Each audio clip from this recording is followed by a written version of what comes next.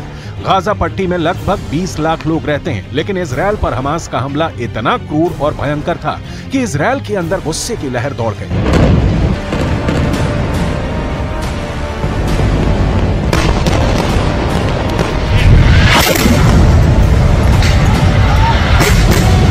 जिस तरह हमास ने हमला करके इजरायल के निहत्थे नागरिकों को भून डाला और महिलाओं, बुजुर्गों और इजरायल के सैनिकों को कैद कर गाजा पट्टी ले गए, अब इजरायल ने भी बेरहम हमला लेना शुरू कर दिया है। बेंयामिन नेतन्याहू खुद इस पूरे हमले का नेतृत्व कर रहे हैं। रविवार के दिन नेतन्याहू की 2 तस्वीरें सामने आई हैं, जिसमें यह नजर आया कि नेतन्याहू इजरायल की एयरफोर्स के दफ्तर के अंदर मौजूद हैं और गाजा पट्टी के अंदर हो रही बमबार्डिंग पर पूरी नजर और निगाह रखे हुए हैं। गाजा पट्टी के अंदर अब मानवाधिकारों का उल्लंघन बहुत बड़े पैमाने पर हो रहा है, लेकिन इजरायल डिफेंस फोर्स पहले ही ये कह चुकी है कि ये जंग हमास ने शुरू की है, इसलिए गाजा के अंदर गिर रही हर लाशों का जिम्मेदार हमास है।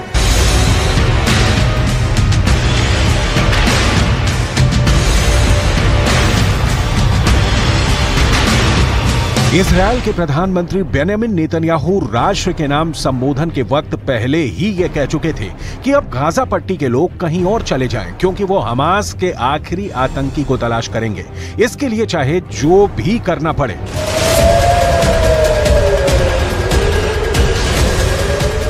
מה שקרה היום לא נראה בישראל, ואני אדאג שזה לא יקרה יותר.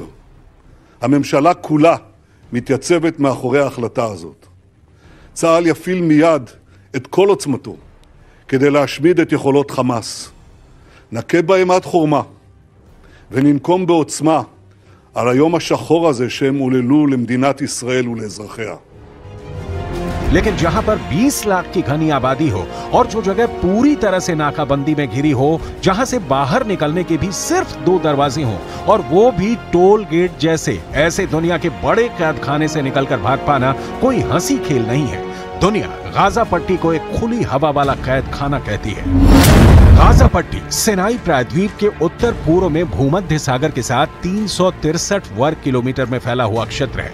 गाजा पट्टी का वो बॉर्डर जो इजरायल से मिलता है, वो बार्ब वायर और इलेक्ट्रॉनिक सर्विलांस के जरिए सुरक्षित एक अभेद्य सीमा की तरह नजर आता है। गाजा से बाहर निकलने के लिए 2 गेट हैं। पहला गेट इजरायल की तरफ खुलता है और गाजा का दूसरा गेट इजिप्ट के सिनाई प्रायद्वीप की तरफ खुलता है, जहां पर इजरायल का नियंत्रण ज्यादा है और इजिप्ट का कम।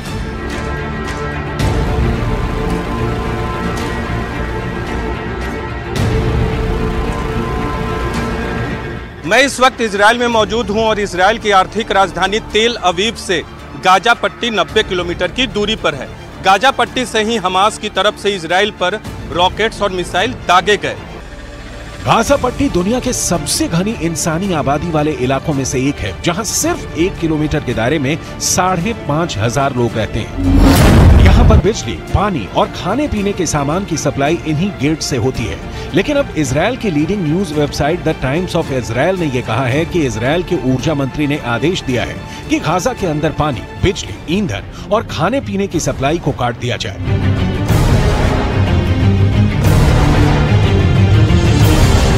ऐसी स्थिति में यहां रहने वाले 20 लाख लोगों के लिए जीवन का बहुत संकट हो जाएगा। अगर देखा जाए तो इजरायल ने गाजा के 20 लाख लोगों को नाकाबंदी करके घेर लिया है। अनुमान है कि गाजा के अंदर 14,44,000 लोग शरणार्थी कैंप्स में रहते हैं। संयुक्त राष्ट्र के मुताबिक गाजा की 65% से अधिक आबादी गरीबी रेखा के नीचे रहती है। गाजा में 50% लोगों की उम्र 19 साल से कम है। गाजा की 3/4 भूमि खेती योग्य है। 16 साल की नाकेबंदी की वजह से गाजा के अंदर बेरोजगारी की दर 40% तक है। गाजा के अंदर रहने वाले फिलिस्तीनियों का 10वां हिस्सा सामान्य परिस्थितियों में छोटी मोटी नौकरियां करने के लिए हर दिन इजरायल की यात्रा करता है, जहां उन्हें रात भर रुकने की अनुमति नहीं है। 1948 में इजरायल के निर्माण के बाद अगले 2 दशकों तक गाजा पट्टी पर मिस्र का कब्जा रहा, लेकिन 1967 में इजरायल का 6 डे वॉर में अपने अरब पड़ोसियों पर जीत के बाद अगले 38 सालों तक गाजा पट्टी पर इजरायल ने अपना नियंत्रण बनाए रखा। अपने नियंत्रण के दौरान इजरायल ने गाजा पट्टी के अंदर भी 21 यहूदी बस्तियों का निर्माण किया था, लेकिन साल 2005 में अंतर्राष्ट्रीय और घरेलू दबाव के तहत इजरायल ने गाजा से लगभग 9,000 इजरायली निवासियों और अपनी आर्मी को गाजा पट्टी से वापस बुला लिया था, जिससे इस इलाके पर फिलिस्तीन का राज हो गया। लेकिन धीरे धीरे ये पूरा इलाका हमास का गढ़ बन गया।